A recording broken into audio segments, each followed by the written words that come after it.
Okay. What's up, good people? Welcome back to another episode of Undrafted Views. We're here. We talk sports from the sidelines. And today we're going to talk about the Boston Celtics and what their season looks like so far. Let's get into it. The Boston Celtics are currently fourth in the Eastern Conference with a record of 8-6. They have lost 3 of their last 5, but I think they have been playing well. It's just that their competition has been much better. What you think? Oh, yeah, absolutely. And not only that, the 3 stars on their team, Tatum, Brown, and Walker, haven't all played together this season. So I think that has a lot to do with it as well. And also, Brad Stevens have been juggling the starting lineup, I guess, trying to figure out what's the appropriate fit for their team, considering Walker was out the first half and then Tatum was out, the second part of this time that we have. And so, yeah, I think that other teams are great, but Boston is good too. So, yeah. Now, Kemba Walker has only played 3 games this season. Right now, he's averaging about 20 minutes, giving you about 14 points, 2 rebounds, and 5 assists. I'm just not sold on him at the starting point guard position. I mean, he's out of the lineup. I love the way he plays, but it's like you can't depend on him. I think it is a fair assessment. I do, however, believe that he just came back, right? So his limited minutes as the Boston Celtics are trying to get him acclimated back into the role, I believe that will change. And I believe that he will start to play extended minutes and he will have more touches with basketball. So we'll see how it all plays out. But if I had to make a choice at point guard, it would be Marcus. Oh, yeah. Marcus Smart. He's tough. He's a great defender. He's averaging 13 points himself, 2 rebounds and 5 assists. So that tells me he's definitely capable. And you're going to get some tough, hard-nosed play out of him.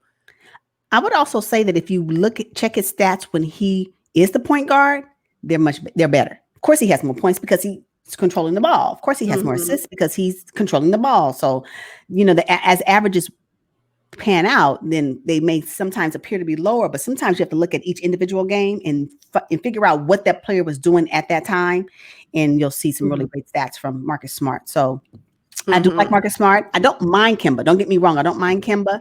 I just know that he is coming back from an injury. He's only been playing 3 games, and he has not played with the crew that played in the bubble.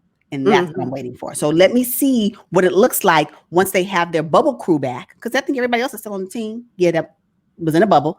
And then we'll see what it looks like. And then once all 3 of them play together, when I say 3, I'm talking about Tatum, Walker, and Brown. Once they all start playing together again, of course, with Marcus Smart being there and maybe Daniel Tice, then let me see. Then I'll make the assessment. But considering that they're number 4 and they haven't had all 3 of them play together, that's good.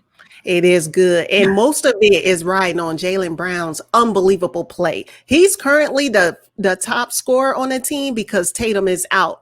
When Tatum's in, he's the second lead scorer. But right now, Jaylen's averaging 25 points, 5 rebounds, and 3 assists in 33 minutes. He's playing lights out, even in the losses, right?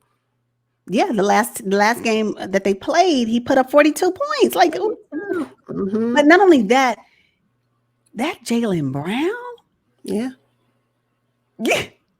I mean, when you got coaches saying, actually, it's so funny because if you watch, I don't know if people watch the last game, but if they watch the last game they played with the Sixers, if you see Sixers coaches and players patting him on the back as they, as he's walking across the court, I'm like, see, they respect his game. Yes. And when you have other teams, players, and their coaches patting you on the back as you're walking, not saying nothing, but you did that. Yeah. What? Yeah, I know. And he's so fun to watch. They're fun to watch. And I have high hopes for them. See, I don't feel the same way about other teams that may have had players that have been out for a certain amount of time, but something about those players special, I think. Yeah, very special. Now, Jayson Tatum hasn't played a game since January 8th, and he's scheduled to come back here very soon against the Cavaliers. But with Jayson out, you're missing his 26 points, 3 rebounds, and 43% from deep. Because Jayson is out, Brad Stevens has had to get real creative at the power forward position. So he's kind of been using a combination of Daniel Tice, throwing a little Semi Ojeleye and Grant Williams, but it's a problem. It's a huge gap right now at power forward. It's a huge gap at power forward. I agree with you. I think that is one of the things that they need to figure out before March 25th. And I keep saying March 25th in these videos because guess what? That is the last day to make trades. So teams, come on. But not only at the power forward position, because if Jayson Tatum needs to sit down, then who's coming in to do what? And are they going to mess up the whole chemistry when they come in? I hope not, right?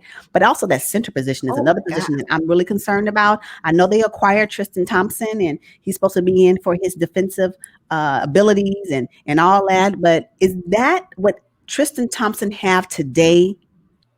His skills? Is that the today center? Like, is that what centers are doing today? I don't think so. No. I don't know if it's going to be enough as they get deep into, if they even make it to the playoffs, which I believe they will. But when they get deep into the playoffs, I don't know if Tristan Thompson and his playability is going to be enough for the Boston Celtics to sustain what other teams are doing at that center position. I just absolutely not. Tristan, I mean, he's a good defender, but only down low. If his man goes out to the perimeter, I can't see Tristan moving his feet quick enough.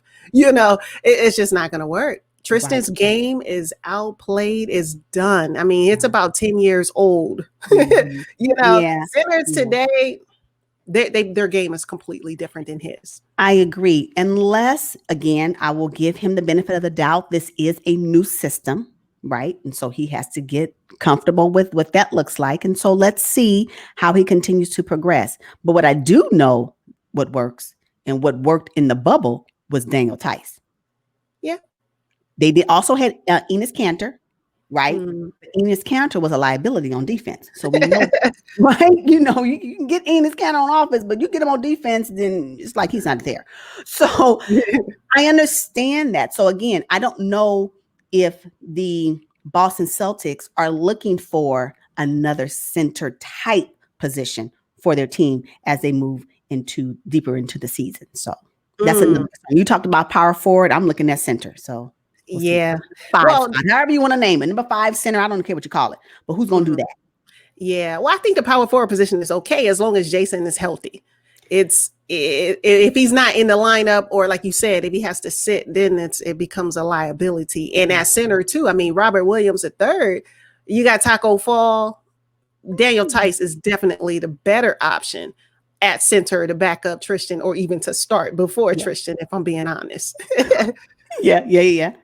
I agree. So, I agree. I do think that overall, the future for this season of the Boston Celtics, flat out playoff spot. Easy.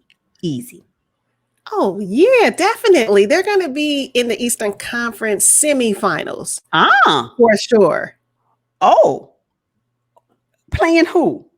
In the semifinals, I think the last 4 teams standing will be Brooklyn, of course, Boston, the Sixers, and Milwaukee, I think. You know what? I think I play for them Pacers. Ooh, yeah, I like that too. But, you know, again, we'll see. And if Karis LeVert comes, okay, but this is not about. But yeah, so Boston for sure. Okay, I can support that. I'm here for that. I cannot wait to see. I am looking forward to the rematch of the 76ers and the Celtics in the playoffs. I cannot wait. Yeah, I just need, the biggest problem that I've seen the last couple of games when the Sixers played the Celtics was like foul trouble. My God, Marcus Smart is too important and too valuable to the Celtics to be in foul trouble. That's between true. Him and his flops, I think they're flops, or he's just taking some really serious blows. I just need him to be a little bit more smarter on D. He's a great defender, but sometimes he takes way too many risks, and he's too important. Not only him, but also Daniel Tice. He's another one that fouls consistently and always is on the verge of fouling out. If they figure out what that looks like, I agree. Because once Marcus Smart goes out, then I'm concerned about the grittiness of the team. I'm concerned about that. I don't know if it's always needed, but it is helpful. So, that part of defense is helpful. And yeah, that's a good point. Yeah. So what adjustments do you think Brad Stevens need to make in order to be successful as the season progresses? You want to have a decent record. You don't want to go into the playoffs on a losing streak. You know, really you don't. want to be clicking on all cylinders. You don't want to go into the playoffs in a losing streak, and you sure don't want to try to make it to the playoffs by way of a playing tournament. I'm just saying you don't want to do it, right? Because you will be spent by the time you get to round one. So you don't want that. But I do think that Brad needs to consider there has to be some type of adjustment to this number 5 spot. I'll just say that because I don't know if center is the right word to use anymore, but at least the number 5 spot. Once he figures out what that is, and I do understand that Brad likes to play with the rotation often just to keep other teams on notice that I don't know who you may play up against, and I respect that. I like that. I'm not going to give you all my cards, but I still think there needs to be some type of consistency for fans to see what the potential can be. And right now, I don't think they have it at the 5 spot. Mm-hmm. Absolutely. There's a huge gap there, and it needs to be filled. I just think that maybe the point guard position needs to be reevaluated. I like Kemba. I think he's a great teammate, plays with a lot of joy. He's not gritty enough for me. I need him to get mad, get angry, in order to, I don't know. It's just something's missing in his game, and it could be that he just got back. He's still getting acclimated. But I like Marcus Smart at the point guard position. Okay. All right. We'll see. But again, if not Marcus Smart, if not Kemba Walker, who? Jeff Teague is on the lineup. Oh, okay. Jeff Teague, yeah, he can step in. Mm-hmm. Yeah, they have some options, I think. But, as Brad is doing his rotation changes often, this is the step process that I see. I first want to see if Jayson Tatum, Jaylen Brown, and Kemba Walker have the same chemistry together once all 3 of them are back playing. That's number 1. And then next, I want to see if Brad Stevens can make adjustments as necessary for the power forward position when Jayson Tatum needs to step out or do whatever. Or, if Jayson Tatum is playing shooting guard. I don't know, because he sometimes fluctuates their roles. And then what the center position looks like. Those are the 3 things I'm going to be looking for as the season progresses to really help me feel more comfortable about them being at least the top 4 in the Eastern Conference. Okay. All right. That's a good assessment. I'm with you on that. We will be watching, you guys. Yeah. Thank you all for tuning in. We are going to wrap this episode up. Make sure you engage us in the comments. Let us know what you think about this. And we will see you guys on the next one. But until then, peace. Peace.